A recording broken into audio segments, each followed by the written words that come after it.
نحمده ونصلي على رسوله الكريم أما بعد الدرس الحادي والثلاثون উসুল তাখরিজ বা হাদিস বের করার মূলনীতির 31তম দর্স। এই দর্সে আমরা আলোচনা করব যেসব কিতাবের বাব ও মৌজু সমস্ত আবওয়াবুদ্দিনকে অন্তর্ভুক্ত করে এই প্রকারের 2 নম্বর কিতাব। এই প্রকারের 2 নম্বর কিতাব হলো আল মুস্তাখরাজাত আলাল জাওয়ামি। মুস্তাখরাজ শব্দটি এসেছে ইস্তিখরাজ থেকে। এর অর্থ হলো অন্য সনদ দ্বারা পূর্ববর্তী কোনো কিতাবের হাদিস তাখরিজ করা।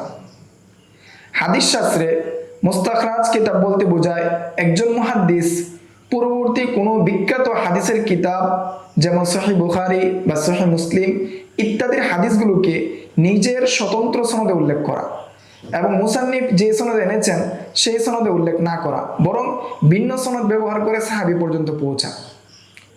তিনি হয়তো তার সনদের মাধ্যমে মুসান্নিফের শায়েখ পর্যন্ত মিলতে পারে বা তার উপরে অথবা সাহাবী পর্যন্ত গিয়ে মিলতে পারে, কিন্তু তিনি চেষ্টা করেন যে মূল কিতাবের যে সনদ আছে সেই সনদ ছাড়াই এই হাদিসটাকে উপস্থাপন করতে।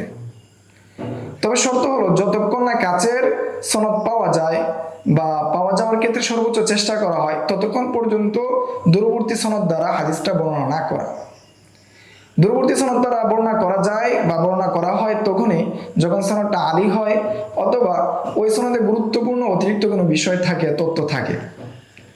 অনেক সময় দেখা যায় মুস্তাখরিজ যিনি রয়েছেন তিনি মুসান্নিফের কিছু হাদিস বাদ দিয়ে দেন। কারণটা হলো তিনি তার পছন্দ অনুযায়ী সেই হাদিসের কোনো সনদ পান নাই, এজন্য বাদ দিয়ে দেন। মুস্তাখরাজ কিতাবের বিন্যাসের পদ্ধতি। যেহেতু মুস্তাখরাজ কিতাবের লেখক বা মুসান্নিফ সাধারণত মূল কিতাবের হাদিসগুলোকে নিজের সনদে উপস্থাপন করেন, তাই তারা মূল কিতাবের বিন্যাস অনুযায়ী, তারতিব অনুযায়ী এবং তাবওয়িব অর্থাৎ বাব অনুযায়ী তারা মুস্তাখরাজ লিখেন, সাজান।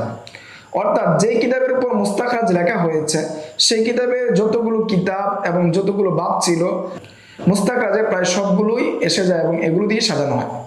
ফলে মুস্তাখরাজ কিতাব মুরাজাআত বা হাদিস খোঁজার পদ্ধতি মূল কিতাবে যেভাবে খোঁজা হয় সেভাবেই। যেমন সহিহ বুখারীর উপর মুস্তাখরাজ হলে তাতে হাদিস খোঁজার নিয়ম হলো সহিহ বুখারীর মতো। একটি গুরুত্বপূর্ণ বিষয় হলো সব মুস্তাখরাজ কিতাব কিন্তু আবার জামের উপর রচিত হয় না, মানে জামের উপর মুস্তাখরাজ হয় না। অন্যান্য বিষয় যেমন সুনানের উপরও মুস্তাখরাজ হয়, যেমন মুস্তাখরাজ কাসিম ইবনে আসবাগ আলা সুনানি আবি দাউদ এবং মুস্তাখরাজ আবি নুআইম আসবাহানি আলা কিতাব আত-তাওহীদ লিইবনে খুজাইমা। অর্থাৎ এগুলো সুনানের উপর মুস্তাখরাজ। এই ধরনের মুস্তাখরাজ কিতাবগুলো আল মুস্তাখরাজাত আলাল জাওয়ামি হিসাবে ধরা হয় না, বরং এগুলোকে অন্য যে কিতাব রয়েছে সেগুলো হিসাবে ধরা হয়। আদাদুল মুস্তাখরাজাত আলা সহিহাইন। সহিহাইনের উপর রচিত মুস্তাখরাজ কিতাবসমূহ সহিহ বুখারী ও মুসলিম এই 2 কিতাবের উপর সবচেয়ে বেশি মুস্তাখরাজ কিতাব লেখা হয়েছে। হাদিস শাস্ত্রে বিভিন্ন ধরনের কিতাবের উপর মুস্তাখরাজ রচিত হলেও সহিহাইনের উপর মুস্তাখরাজের সংখ্যা বেশি। প্রতিটি কিতাবের ক্ষেত্রে 10টিরও বেশি মুস্তাখরাজ পাওয়া যায়। এটি প্রমাণ করে মুহাদ্দিসগণ সহিহ বুখারী এবং মুসলিমকে সর্বাধিক গুরুত্ব দিয়েছেন এবং এই কিতাবগুলোর সনদ যাচাই এবং সমৃদ্ধকরণের ক্ষেত্রে ব্যাপক প্রচেষ্টা চালিয়েছেন। কিছু বিখ্যাত মুস্তাখরাজ।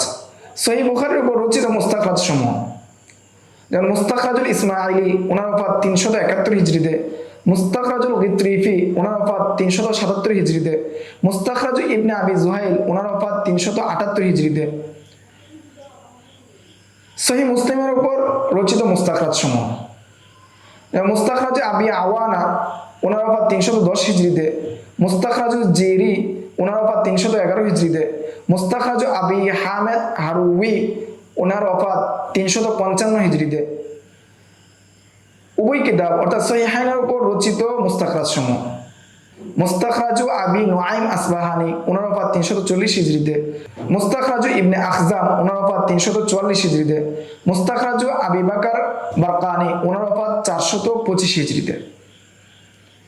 আজকের দর্স এ পর্যন্তই। আগামী দর্সে আমরা আলোচনা করব আল মুস্তাদরাকাত আলাল জাওয়ামি সম্পর্কে। আসসালামু আলাইকুম ওয়া রাহমাতুল্লাহি ওয়া বারাকাতুহু।